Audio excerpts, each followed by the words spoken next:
Mercy killing, a choice that sparks intense debate all over the world. Should a person be allowed to end their suffering, or is life sacred no matter what the circumstances? Today, we're diving deep into some of the most famous mercy-killing cases that truly shook the world and forced us all to ask some very difficult questions. Let's start in India with the case of Aruna Shanbaug.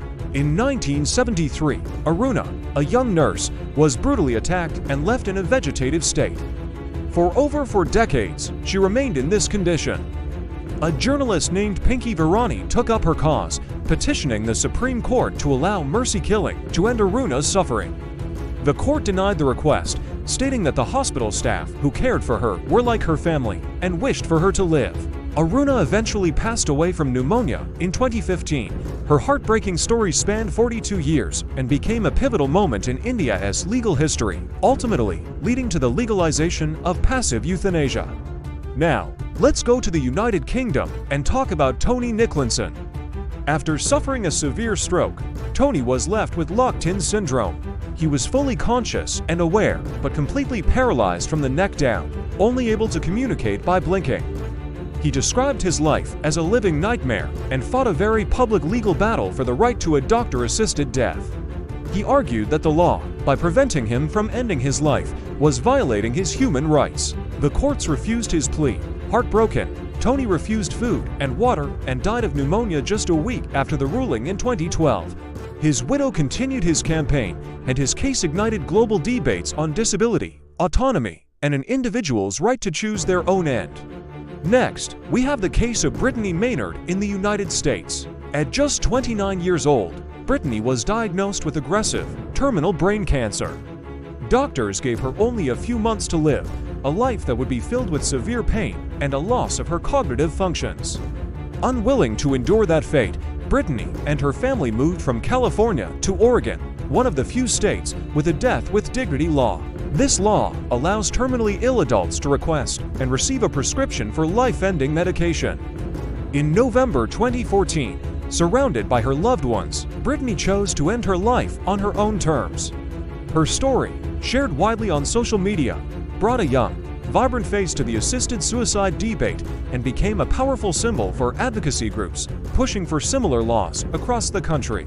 Perhaps one of the most famous and controversial figures in this entire debate is Dr. Jack Kevorkian, often known by the media as Dr. Death, a pathologist from Michigan. Dr. Kevorkian believed that people had a right to die and that doctors should be able to help them. Between 1990 and 1998, he claimed to have assisted in at least 130 suicides. He created devices like the Thanatron and the Mercitron that allowed patients to self-administer lethal drugs. While many saw him as a compassionate hero freeing people from unbearable pain, the legal system saw him as a criminal. He was tried multiple times and eventually convicted of second-degree murder after a video of him directly administering a lethal injection was aired on national television. He served 8 years in prison. Dr. Kevorkian's actions forced a national conversation on the role of doctors in end-of-life care and the fine line between active euthanasia and murder.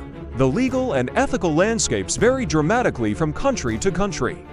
In Australia, the case of Jeanette in 2016 was a landmark.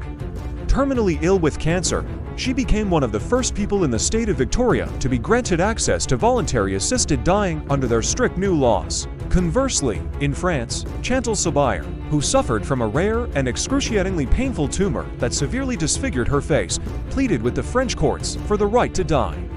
Her request was denied. A few days later, she was found dead in her home, having taken her own life.